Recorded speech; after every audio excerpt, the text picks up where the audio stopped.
और एमपी में चुनावी बिगुल बच चुका है। एक तरफ जहां चुनावी सरगर्मियां तेज हो गई हैं, तो वहीं टिकट बंटवारे से नाराज कुछ कार्यकर्ताओं ने बगावत का ऐलान कर दिया है। मतदान से ठीक पहले कार्यकर्ताओं का इस्तीफा देना दोनों ही प्रमुख पार्टियों के लिए चिंता का विषय बना हुआ है।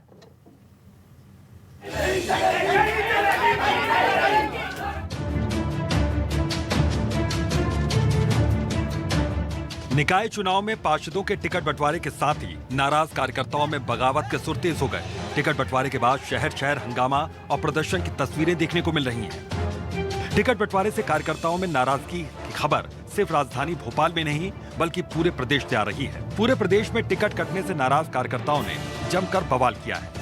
कांग्रेस से लेकर बीजेपी तक कार्यकर्ताओं ने पार्टी के खिलाफ मोर्चा खोल दिया। चुनावी सरगर्मी के बीच इस्तीफों की झड़ी लग गई। पार्टी कार्यालय, सांसद, विधायकों के बंगले के बाहर बागी कार्यकर्ता हर दिन नारेबाजी करते नजर आ जा रहे हैं। दोनों ही पार्टी ने आखिरी समय तक टिकट डिक्लेयर किया ताकि पार्टी को बगावत का नुकसान कम हो सके।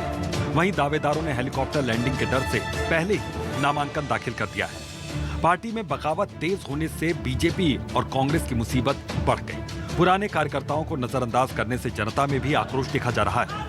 हालांकि अब दोनों ही प्रमुख पार्टी के लिए कार्यकर्ता और जनता से अपील करने के अलावा कोई दूसरा रास्ता शेष नजर नहीं आ रहा। भारतीय जनता पार्टी में हम कार्यकर्ता आधारित पार्टी और हमारे यहाँ कोई बगावत और अदावत जैसी बात नहीं होती। कार्यकर्ता को यदि उसको अनिश्चितता रहती है, उसको कहीं लगता है कि वो संतुष्ट नहीं है, तो उसको अपनी बात रखने का अधिकार है और उसके लिए पार्टी ने अपनी अपील समिति बनाई है। उसके सामने सब अपनी बात रख रहे हैं। भारतीय जनता पार्टी के कार्यकर्ता परिवार भाव के साथ चलने वाले कार्यकर्ता हैं। घंटे 2 घंटे की नाराजगी उनकी हो सकती है। निश्चित रूप से प्रयास किया जाएगा कि उनकी उस नाराजगी को हम लोग दूर करें। कुछ जगह का ऐसा सुनने में आया है, भारतीय जनता पार्टी का भी, कांग्रेस का भी, कुछ ऐसे निराश लोग होते हैं, लेकिन उन सबको मना लिया जाएगा। सबके बीच में समन्वय है। सर्वेस के आधार के ऊपर जब टिकट हमने बांटे हैं माननीय कमलनाथ जी के नेतृत्व में, तो किसी को कोई आपत्ति नहीं है।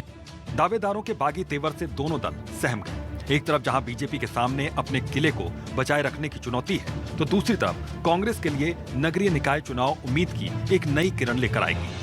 पिछले चुनाव में बीजेपी ने कांग्रेस को क्लीन स्वीप करते हुए एमपी के 16 नगर निगम में कब्जा किया था। इसलिए अब बीजेपी को अपने सभी किले बचाए रखने की चुनौती होगी। तो वहीं कांग्रेस इस बार खाता खोलने के लिए मैदान में है।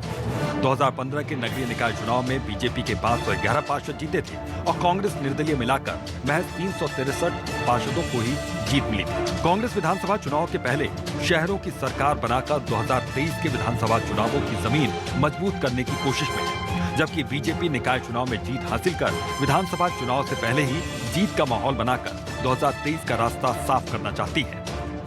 कोई नहीं होता, सबकी आशाएं होती हैं क्योंकि सब पार्टी के समर्पित कार्यकर्ता हैं, तो वो रूठे नहीं है।